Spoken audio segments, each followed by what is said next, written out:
Multi speciality হাসপাতাল। মেঘবেলা লাইভে আপনার পছন্দের টিভি চ্যানেলস সম্পূর্ণ বিনামূল্যে, শুধুমাত্র মেঘবেলা ব্রডব্যান্ডের কানেকশনের সঙ্গে। মেঘবেলা ব্রডব্যান্ড, বাংলার ঘরে ঘরে। চলতি মরশুমে মালদার রেশম গুটি বাজারে উঠল অভাবনীয় দর। কালিয়াচক কোকুন মার্কেটে উন্নত জাতের রেশম গুটির দাম উঠেছে 40 কেজি প্রতি 26,000 টাকা পর্যন্ত। গত কয়েক বছরের মধ্যে এটাই সর্বোচ্চ। চাচল, মানিকচক, মোথাবাড়ি, সুজাপুর, কালিয়াচক, জালালপুর ও কালিয়াচক 3 নম্বর ব্লকের শত শত চাষি সকাল থেকেই ট্রাক ভ্যানে করে গুটি নিয়ে হাজির হন বাজারে। বিক্রি শেষে হাতে টাকা নিয়ে ফেরার পথে তাদের মুখে একটাই কথা, আমি একজন রেশম চাষি, আমার পলু বেশ ভালো হয়েছে, দামও ভালো পেয়েছি। 25 থেকে 26 টাকার রেট, এতে আমরা খুশি, আনন্দিত। এর আগে এরকম রেট কোনোদিন পাইনি, তাই আমি এই সরকার বাহাদুরকে অসংখ্য ধন্যবাদ জানাই। আমরা এই রেশম চাষ করে এবছর যে ইনকাম বেশি অতিরিক্ত হয়েছে সেটা 20,000 বেশি পাওয়া গেছে, অন্যান্য বছরে পাইনি, অন্যান্য সিজনে পাইনি। এর জন্য আমরা আনন্দিত। মালদা জেলায় প্রায় 70,000 পরিবার রেশম চাষের সঙ্গে যুক্ত। একসময় ধুঁকতে থাকা এই শিল্পকে পুনরুজ্জীবন দিতে মুখ্যমন্ত্রী মমতা বন্দ্যোপাধ্যায়ের উদ্যোগে রাজ্য সরকারের বিভিন্ন প্রকল্প, উন্নত জাতের ডিম্বক সরবরাহ, প্রশিক্ষণ ও বাজার সংযোগ গুরুত্বপূর্ণ ভূমিকা নিয়েছে। মালদা মার্চেন্ট চেম্বার অফ কমার্সের জেলা সভাপতি উজ্জ্বল সাহা বলেন,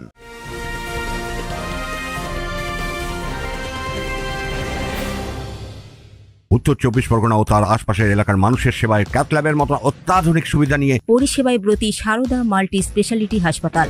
একই ছাদের তলায় মানুষ সাধারণ চিকিৎসা থেকে শুরু করে 24 ঘন্টা cath lab, MRI, CT scan, এনআইসিইউর মতো সুবিধা এবার থেকে পেয়ে যাবেন সারদা মাল্টি স্পেশালিটি হাসপাতালে। প্রয়োজনে যোগাযোগ করুন 033-2592-0730, 2593-0730, 2593-3562 ও 9331275635 নম্বরে। আমাদের ঠিকানা royal park, Kalyani express way, Barrackpore, Kolkata 7,01,21। Sarada multi speciality হাসপাতাল, পরিষেবাই হোক আমাদের মূল লক্ষ্য।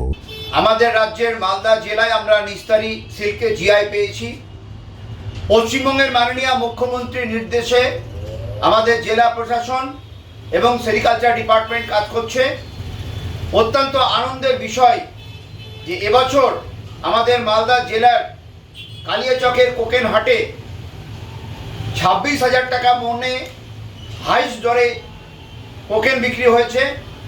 এতে আমাদের রেশম চাষি, পলু চাষিরা অত্যন্ত আনন্দিত। আমরা Malda merchant chamber of commerce and ইন্ডাস্ট্রির পক্ষ থেকে পশ্চিমবঙ্গের মাননীয় মুখ্যমন্ত্রীকে ধন্যবাদ এবং কৃতজ্ঞতা জানাচ্ছি। এবং এই রেশম চাষের উত্তরোত্তর শ্রীবৃদ্ধি, এতে করে কিন্তু আমাদের জেলার পরিযায়ী শ্রমিকদের সমস্যা মিটবে। সেই সঙ্গে অনেক মা বোনেরা এই কাজের সঙ্গে যুক্ত হতে পারে, সেলফ হেল্প গ্রুপের মা বোনেরা এর মধ্যে যুক্ত হতে পারবে, শ্রমিক সমস্যা মিটবে এবং আমাদের এই যে মোগল ইতিহাস সমৃদ্ধ যে সিল্ক, সেটা পুনরুদ্ধার হলে আমাদের জেলার অর্থনীতি বিকশিত হবে। আমরা এগিয়ে চলেছি, তবে সংশ্লিষ্ট সকলকে একযোগে হয়ে এই রেশম সিল্ককে পুনরুদ্ধারের কাজে এগিয়ে আসতে হবে। আগামী দিনে সরকার, প্রশাসন, সংগঠন ও চাষিদের একযোগে কাজের মাধ্যমে মালদার ঐতিহ্যবাহী রেশম শিল্পকে আরও এগিয়ে নিয়ে যাবার প্রত্যাশা তৈরি হয়েছে। Bureau report, news Bengal today.